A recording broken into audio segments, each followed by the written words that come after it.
গোপালগঞ্জ জেলার 5টি উপজেলায় 3টি সংসদীয় আসনে 8 প্লাটুন বিজিবি মোতায়েন করা হয়েছে এবং 3টি বেস ক্যাম্প স্থাপন করা হয়েছে। আপনারা অবগত আছেন যে 29 জানুয়ারি 2026 তারিখে যশোর ব্যাটালিয়ন গোপালগঞ্জ জেলায় মোতায়েন হয়েছে।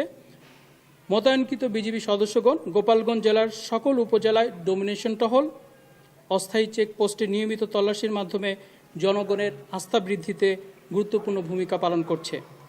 এছাড়াও দায়িত্বপূর্ণ উপজেলায় ম্যাজিস্ট্রেট সহ সেনাবাহিনী, পুলিশ এবং আনসারের সাথে যৌথভাবে সরকার কর্তৃক অর্পিত নির্বাচনী আচরণ বিধি সংক্রান্ত দায়িত্ব পালন করে যাচ্ছে।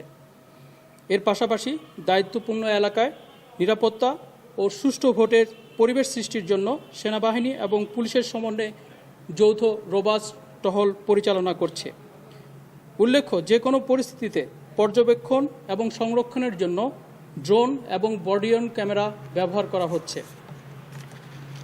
উল্লেখ্য যে দেশের 4427 কিলোমিটার সীমান্ত সম্পূর্ণ সুরক্ষা রেখে বিজিবি কর্তৃক 37,000-এরও অধিক বিজিবি সদস্য নির্বাচনকালীন দায়িত্ব পালন করছে।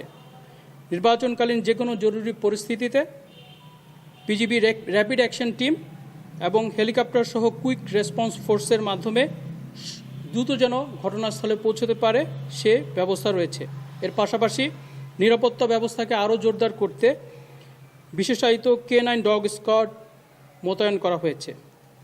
বর্ডার গার্ড বাংলাদেশ দৃঢ়ভাবে বিশ্বাস করে সরকার, নির্বাচন কমিশন, আইন শৃঙ্খলা রক্ষাকারী বাহিনী এবং জনগণের সম্মিলিত প্রচেষ্টার মাধ্যমে আসন্ন জাতীয় সংসদ নির্বাচন শান্তিপূর্ণ, সুষ্ঠু ও উৎসবমুখর পরিবেশে অনুষ্ঠিত হবে।